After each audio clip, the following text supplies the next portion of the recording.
Hey everyone, welcome to the KE Report and a company update from Sitka Gold, chatting again with Mike Burke, Director and Vice President of Corporate Development.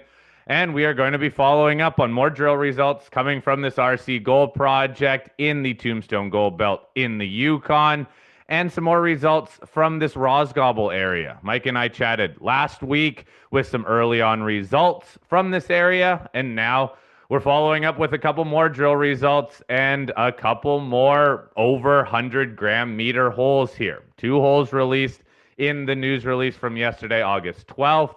Headline number 166 meters of 1.14 grams per ton gold. The other hole also intercepted 239 meters of 0.6 grams per ton gold.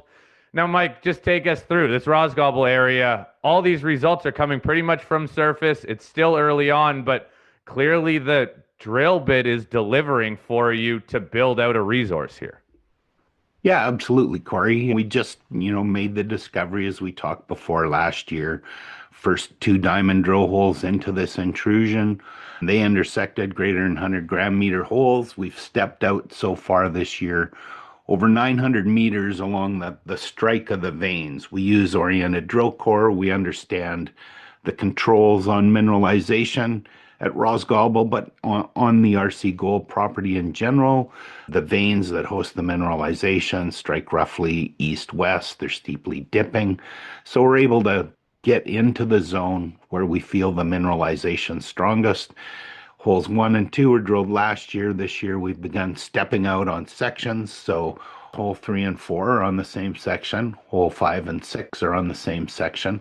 And they're about 50 and 100 meters away, respectively, from those initial two holes. So we've covered about 100 meters of strike length.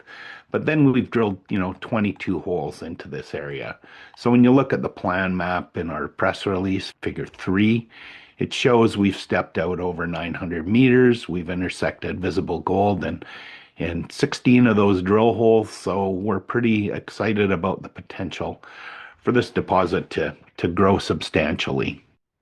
Mike, let's look at that figure 3, the plan map. We can see where the drilling has been done and some of the results. They are coming from this area pretty much right in the middle of the figure, but looks like you've stepped out really over to the west, and I believe that hole 18, the furthest one over to the west, that hit at least some visible gold. That's where you're getting that 900 meters of strike.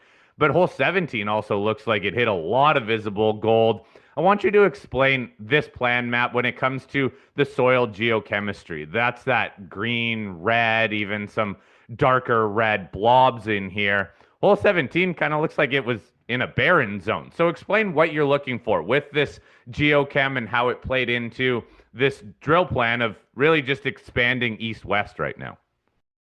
Yeah, in mineral exploration, you layer up layers of information, and the soil geochemistry is one of those layers, and it's always variable. Like this Rhosgobel intrusion, that's on a fairly flat-lying plateau. There's areas where you get weathering and erosion of the underlying rock, and that creates soils. You sample the soils, assay them for gold and other metals, and that creates this map. So this is the map of the gold in soils.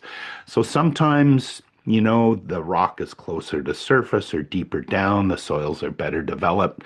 So you do get blank areas in there that, like you mentioned, hole 17 has got a lot of nice visible gold, but it's drilling into an area that has low soil geochem. But that's just one layer of the information. We've got people that have gone out there on the ground, prospected and mapped, made measurements of the rock. And then that initial drilling, we use oriented drill core, so diamond drilling. You use that, you can measure the orientation of the veins that host the mineralization, etc. So holes 1 and 2 were the first diamond drill holes into this intrusion, and using oriented core, we're able to really nail down the orientation of the veins and the direction that the zone is going.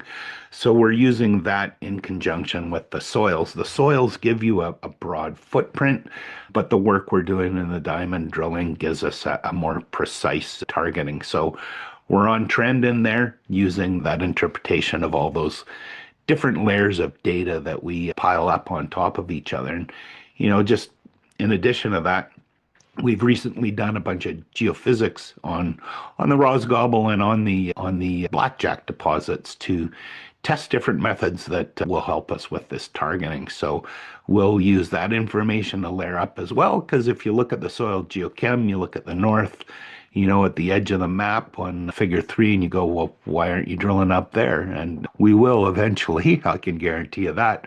But we're using those other geological data sets in order to, target that drilling. So those are things that we'll be doing in the future on this, using all that geological information. There's a whole bunch of stuff going on behind as we, gather up all kinds of information. So, Mike, what about expanding north-south? As I said, a lot of this just looks like east-west right now. When do you think you would test out north-south? Yeah, exactly. We've got a drill plan. We're, over 6,000 meters into our 10,000 meters. We're mostly infilling this east-west trend that we've drilled to date and getting a grip on that. And then, depending on our footage at the end of the year here, we might do a few to the north and the south. We'll step out for sure from this zone. But again, a process of stepping out from the known into the more unknown. But you can see on that figure 3, there's some pretty interesting targets that we haven't even touched yet. And already, you don't really appreciate the scale looking at a map. Maps are are good, but when you put your feet on the ground and you realize the scale of this system, that's when it really strikes you.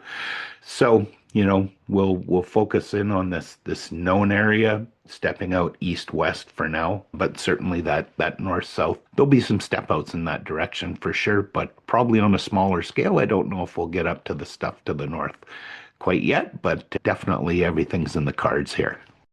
So, Mike, I want you to take a step back through your history in the resource sector. You're 6 holes through this drill program. Every hole has returned over 100 gram meters of gold pretty much from surface. Have you ever seen something like this in early on exploration? Yeah, snowline gold. Right. I mean, it's one of the great characteristics of these reduced intrusion-related gold deposits in the Tombstone Gold Belt in Yukon and Alaska. They're large bulk tonnage deposits, so you're getting broad intersections of nice, consistent gold. So, we've seen that at Snowline Gold is the most recent example where they knocked it out of the park and continue to do so. But historically, over in Alaska, Fort Knox, even the Eagle Mine and the Yukon, when they were first drilling there, they were hitting, large, broad intersections like this. And so those, deposits are, conservatively 3 to 5 million ounces. They all started out in that range. Fort Knox started out around 4 million ounces. The Eagle deposit started at around 4. Snowline came out of the gates pretty quickly. Fort Knox has now produced over 9 million ounces. Eagle Mine remains at about, 4 million ounces in their resources, even after some mining there. And Snowline continues to grow. So these intrusion-related systems have the potential to be very large, 3, 5, and larger million ounce gold deposits. So we're pretty excited that we've been able to step out. I mean, we've got great deposits at the Blackjack and the Eiger to the north, only 5 kilometers north here. But we've been itching to get to this Rhosgobel intrusion since we acquired it last year and did those first 2 holes. So to be able to get in there and have it, meeting our expectations where we were pretty confident knowing this area that we're going to hit something significant, we're really excited about the potential of this intrusion add a lot of ounces to our project. And we have other targets as well. We'll be testing the contact Pukelman target just a couple kilometers to the north of this as well.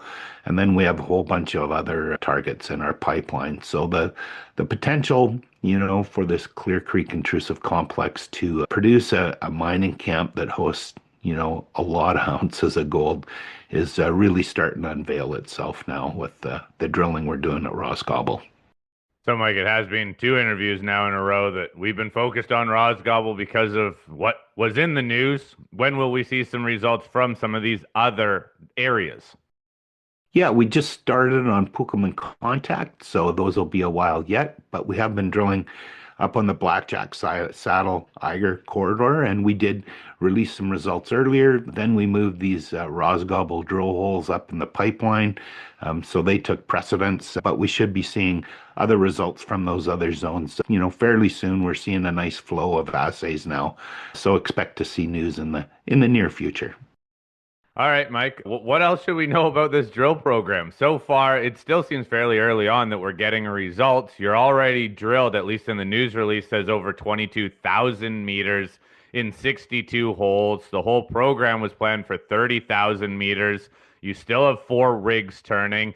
So far, the results that have come back have been very encouraging. So, anything else you can share with us in terms of what's coming or what you're hearing from shareholders? Oh, everybody's quite pleased. We've had a number of tours. We just had an analyst tour the other week, getting folks out there to see the property firsthand. And again, like I mentioned, when to fully understand the scale of things, you look at a map and it's kind of, oh, you can measure it off and go, that's quite large. But when you stand on the ground and have a look at it and you see the proximity of all these drill targets and deposits that we're defining being very close to each other, that's what really starts getting you excited about the potential of this district that's fully contained on our claims. So yeah, I mean, I think we're just nose to the ground. We're letting the drill bit do the marketing and showing the potential of this property, and that's what we'll keep doing. Heads down. We're exploration geologists. We're excited about what we're finding, and we'll keep using that drill bit to prove the potential of this project. All right, Mike. Thanks again for this update. If anyone wants even more information on this Rhosgobel area and what Mike and I talked about last week, just click the link in the show notes. I'll put a link to our last interview. And please, everyone, keep on sending me your questions on the news and on anything else you want to find out on my future calls with Mike. Again, Mike Burke, Director and Vice President of Corporate Development at Sitka Gold. Mike, thank you as always for your time. You bet. Thanks, Corey.